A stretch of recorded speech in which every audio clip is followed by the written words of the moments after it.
What's good, YouTube? You already know. Big Flacco with a convict's perspective, and I'm smashing, dashing, sliding on through with that little bit of energy. Please hit the like, subscribe, comment, do all those things to help support this channel, and hit that bell notification for future fire content. As you can tell by the title, it's been almost a year since Savage Studio's death. And whatever you may have thought of him, because I know he was one of the most controversial, sometimes reckless individuals that was on YouTube, right? But I think deep inside, I think he had a genuine heart. I got to experience a little bit of that prior to his death. I was the last person to actually interview him on YouTube after he'd been away from YouTube for so long. He was just basically getting into TikTok, but he also had ideas to do a whole lot of other things, man. But he was going through some things in his life people don't realize, man. You know, losing his wife, not seeing his son, and trying to get everything back in order of where he wanted to go, because he had experienced the fame that came with who he was. You know, he just came out of nowhere and just pretty much shocked the internet with this dude, Savage Studios. Now, prior to this interview, me and him had a few conversations here and there. There was always respect shown. But when I went out there for this interview, I was going through some personal stuff myself, right? And I went over there with just, you know what I'm saying, and open mind to see what this individual was about. Because I really didn't know. I didn't know if his attitude was a front. I didn't know if, you know, what type of individual he really was. Because there's a lot of people who used to like to slander his name and, you know, speak derogatory about him. Now, I'm going to tell you this. When I met him, the dude was very genuine, respectful, and he's sharp. He was intelligent, sometimes too intelligent. And we had some discussions just in the 2 days I was out there that to this day had a huge impact. And he was calling me OG, right? But had a huge impact upon my life and a little bit on YouTube, and to where I kind of started to approach things a little bit different, if you guys didn't notice. He went through every aspect of this YouTube genre, the prison genre, the negative, the attacks, the trolls, you know, the family being exposed, all that stuff. He went through all of that. And there's a lot of things that he was able to provide to me that, like I said, it kind of helped me out. He wished he would have dealt with things a little bit different. You know, I will say this: he cared about his son tremendously. I don't think he didn't see his son for like 6 months before he passed away. I believe. I think it was 6 to 9 months. He cared about his wife at the time, Brittany, and he cared about his family. And he was getting past all that ego stuff that put him in such a negative light, right?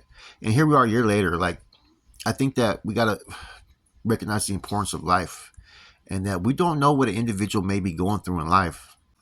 You know, that video me and him did, it got a lot more positive feedback from people than I realized going through the comments and stuff, and even some of the messages I got on IG. It was a whole different side to them that people didn't realize was there, because nobody ever tried to tap into it. I think genuinely he cared about people. I think he, you know, had a little bit of ego, you know, representing where he was from. But I think in a lot of sense it was because of his pride. And see, pride is the thing that will take us down every time. And that's what I seen from me taking a step back in our conversations, right? Everything with him was based around pride, because he was so young. He was so young when he went to prison. So therefore, he always still felt the need to try to prove himself. Now, I'm going to tell you right now, the dude was not no punk at all. People could sit there, say what they want about him and all that, right? You know, his ego did get in the way because he wasn't a punk, putting himself out there and feeling the need to address certain things that maybe he shouldn't have wasted his time and energy. And see, at this point in his life, if you notice, he was stepping away from a lot of that. I had some issues going on at that time. You know, someone had just bashed me on when they were up there in Vegas at the time, and I showed him the video and stuff. He's like, man, don't even pay attention to that dude. Get your family in order. And that's when he explained all the stuff that would happen to him when he first got into YouTube. You know, he said, imagine a door. You walk through that door, you get the fame, you get the wife, you get the kid, you get the dog, all the things that you want. But if you don't take the time to appreciate it, the first things that are going to be leaving, it's going to be that wife, your son, you know, the dog, and now you're going to be left with nothing but a lonely man. And it made a lot of sense when he really explained it to me.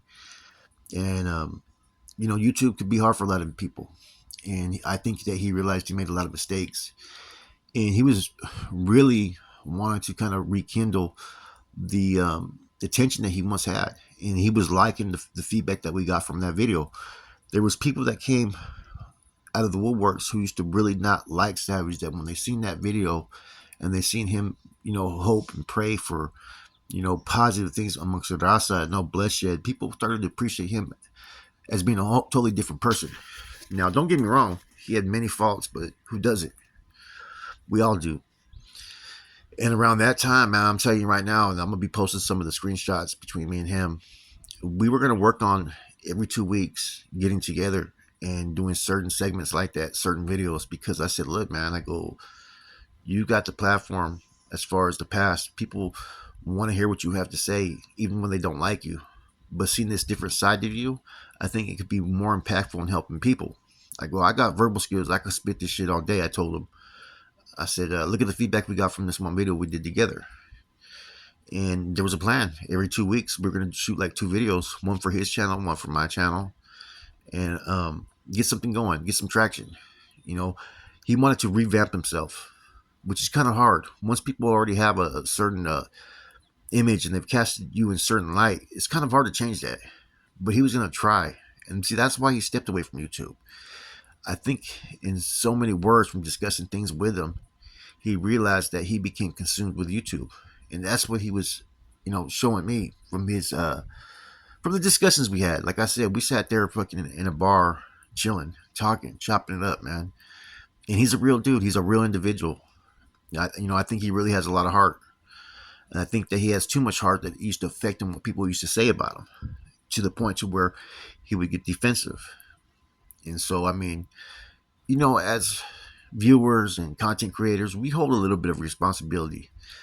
If we truly feel that we're good people, then we got to care about humanity, mankind in general. And look at what we put out there from time to time. Don't get me wrong. I got no problem putting certain individuals, shit on blast for doing what they did or acting the way they act. But at the same time, you got to pick and choose. Sometimes we get too ahead of ourselves, too ahead of seeking views, or too ahead of trying to seek the attention that we want from everybody else, that we're willing to cast others in whatever light that we want to put out there for our own benefit. Fortunately, I've really never fucking fell victim to that. I've been the one that's actually been on the receiving end of being attacked. But I learned a lot from my time with Savage Studios, and it wasn't like we were no close friends or anything like that, because we weren't. But that weekend when I went out there, it kind of changed our relationship in a lot of different aspects, and we naturally clicked. I'm gonna tell you that right now. It was just natural, and I was looking forward to seeing what we were gonna be able to bring on YouTube. He cared about family. He had all the things all the virtues that a person needs. He had it. Young, ambitious. And he wanted to really get into tattoo work. It's what he wanted to do. That was the thing that he was hoping that maybe he could be like an artist like Cartoon or something like that. So that's why he started working at a shop. Now here we are 1 year later, and look at all the stuff that's happened. My current situation, which I'm fighting to the full extent. Other people have been shot out there. There's been innocent people that have been shot out there. There's been people that have been killed out there because of this YouTube stuff, man, and how far people are willing to go. And it's sad that sometimes we don't really take a step back and recognize that. This genre was going down a negative route for so long. That was caused by certain individuals that were selfish, that didn't want others to succeed. It was okay for them to call people out or this and that. A lot of times that wasn't even warranted. But if you were quick to call them out on their shit, man, they were quick to attack everybody. You know what I'm saying? Whether they were drunk, sober, just acting like fucking idiots, right? And this genre was going the wrong direction. And since one has kind of been, think about it, cut out the picture a little bit, right? Negativity is not there as much. We're all able to do what we want to do and show respect towards each other because we're not involving ourselves with those who only have those selfish needs and desires, man. And it's unfortunate that someone like Savage Studios isn't here because no matter if people want to admit it or not, he pioneered a lot of this YouTube stuff today. You know, he had a big name. Whether he embellished any of his stories, whether he even lied about any of his stories, he was a very creative content creator, right? And it took a while, but this YouTube genre was basically at the beginning of 2022. Everything started to go the wrong direction. You know, people put their faith and trust in those that they thought that were going to help them get to a certain, level that they wanted to get at, and it didn't go that way. And now, because of all these, things that have happened and what everybody's experienced, I think the YouTube prison genre, especially when it comes to West Coast and Raza channels, can go in the right direction. Is there going to be bumps and bruises? Yeah. Is there going to be a learning curve? We're all learning, right? But don't let Savage Studios' death be forgotten. Don't let all these situations that have occurred out there in the streets be forgotten, because this shit gets real, man. At the end of the day, you can sit there and say it's just YouTube, which is true. But at the end of the day, this just gotten real. It's gotten real serious. People have gone to lengths to do certain things, man, that real people don't do. Good people don't do. Right? So always remember that. It should never be the cost of entertainment should never put anybody's life at risk. I hope that makes sense in what I'm saying. You have this man who, Savage Studios, who a year later, look how young he was. He was just turned 30. No, he was going to turn 31 in September.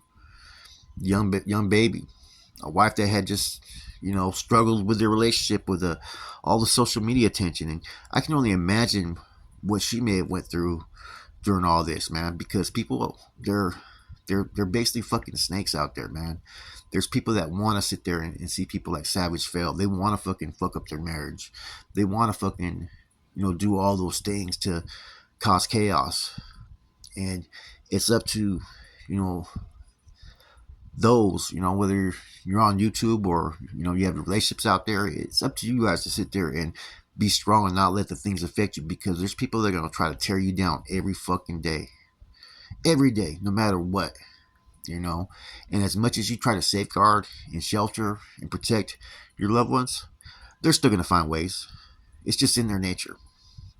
But this has been a year, and as we already know, the individual I think he's still fighting his case. He was from the alleged suspect, right? I'm not saying he did it. It's been put out there on the internet, so it's nothing new. Was from out there in Pico, and he's still going through that case, man. And we don't know if more things are going to come out, because until this case goes to trial, then we're going to start seeing documents and reports and all kinds of stuff that nobody knows about, man. And I'm kind of interested to see how much input came from certain individuals, and try to zero in. Was there potential people, outside that were trying to affect his life? Because when I went to recently, I discussed the part of my discovery, which I will not talk about my case on here, right? As you guys already know. But there was a part of discovery where there was a confidential informant from out there in California, and I know they're connected to YouTube somehow, right? I'm wondering how much of that's going to come out in his court case. Now, if anything, let's not forget Savage Studios. And what I mean by that is, whether you like the dude or not, look at the end results of what happened with his life. He's not here today because of that. His son gets to grow up without a father. His mom had to bury her son, and no parent should ever have to bury their son. The brothers grew up, are going to go through life without having their brother there. And this is just a sad reality of how life could be at times. A lot of times we choose the path that we choose, whether it leads us to prison or to better things in life. We are supposed to be the ones that are in charge of creating that narrative, of writing that story. So don't ever let anybody write that story. Take all precautions, because in this world, like I said, it's cutthroat. It's cutthroat like a motherfucker, man. Once again, I know it's been a year. My prayers are with Savage's family, with his son, with his ex-wife, Brittany. He had a lot of love for you. He was still hoping. He told me, one thing was that he was gonna get you back, that you were his woman. And I think that was the hardest thing, was the exposure of his relationship that was going on online, because he gave me a lot of tips about certain things, man. Like I said, that helped me weather a lot of storms. But the man did love you and his son, and it's unfortunate. And his son needs to know that as well, that his dad cared, because we sat there having discussions. I had just dropped off my son, and we were talking about his son, and he was, struggling with not seeing his son. Before he'd be on YouTube, posting happy videos and pictures, and it'd been about 6 to 9 months since he's seen his son, man. And he loved him. He loved all his family. And I think it's important that, a year later, we show people that just because people are on YouTube and you see a certain image, that's not always the person of who they really are. A lot of this stuff is, I'm not going to say it's character, but you're in one zone when you present a video. You're not in your everyday zone where you're out there bullshitting, you're laughing, you're chopping it up. No, this is just the whole thing. There goes the individual who's suspected of killing him right there. I'm pretty sure you guys already know it's from Pico. It's a lot of people who have say there's different reasons. There's a lot of different allegations. I'm not going to sit there and touch on it, man. He has a family too. I'm pretty sure he has kids as well. And I think if he is the one that did it, which I'm not saying he is, I think over time, everybody who's taken a life, over time we start to sit there and question our choices. Was it really worth it? A lot of times it isn't. Trust me, I've had a lot of sillies. And there we go. That's me and Savage. We're talking about, doing it every 2 weeks. He said he was down, and this was, what was that, 2 days before he died right there. Look at it, August 17th. We like I said, we were really going to put something together. And something hopefully you guys would have enjoyed. Right? So I'm not going to pretend like we were some close friends. Nah, like I said, the relationship had just started. Just within a month, man, we started to communicate a lot more. We started to chop it up on the phone a little bit more. And I think maybe it was something that he needed for himself at that time. I think he felt good that someone actually came and didn't care what others had to say about him or the consequences it could be for me on YouTube associating with him. Because he had a lot of people that were hating him. There was a lot of people that wouldn't fuck with Savage because they didn't want all the negative publicity. And I think I was the first one who said, you know what, I don't give a fuck. I'm not going to judge you. Just like I don't expect you to judge me. Let's put something together. Let's drop some fire-ass content. And he was with it, I think this was a period when I was in the Central Valley for about 2 weeks, man. This was in like August of last year. We started putting it down. And see, that's him talking to me, man. Please, bro, get that link up there. And leave. He said, leave Gunner alone. He's nobody. Your mission is nothing to do with him. You have to get the family right. Because that's the one time when the video dropped in Vegas. And Savage didn't like fucking Gunner at all. If he would have seen him, it would have been a whole different level. He told me that straight up. And this is when that video was dropped when someone talking shit in Vegas and stuff. And this was his input. Like, fuck that dude. And yeah, it was a lot harder than it was just to sit there taking his advice, man. But like I said, you see the direction of the conversations we had, man. Anyways, rest in peace to Savage Studios. It's been a year. And like I said, there's been a whole lot of different things that have happened in this last year. And if anything, treasure your loved ones. Treasure your family. Take that time to put things to the side. If you maybe have indifferences with your family, have those discussions. And always appreciate them. Never let anything in your life, your job, your career, never let it consume you that you sit there and push those to the side that maybe need you, or push those to the side that you love. Because Savage Studios is a classic example of where you can reach a certain level of success in life and you can lose it just like that. Just like that. And I appreciate my time with Savage Studios. And the little youngster, man, he laced me up on a few things, man. Like I said, it was kind of encouraging and kind of cool when someone calls you OG. You know what I'm saying? That's usually very egotistic. You know what I mean? But he was a good dude, man. I think he was misread on a lot of things. And if anything, go to the last video that me and him did, where at first he was pushing that 2-5 line, but by the end he had a positive message for all raza, which is what's needed. Fuck the titles, fuck the cricas, fuck all that. It's about that positive message if you can help someone else, right? That's what it's all about. That's what true unity is. Because as long as you have those titles in front of things, man, we're never going to achieve shit. With that said, it's your boy Flacco. Rest in peace to the brother. Yeah, I created this for 30 minutes, so I'm going to leave some of these pictures up so you guys can tap in, man. All right, so I hope you guys all have a positive day. With that said, man, hope you enjoyed this video. I'm out.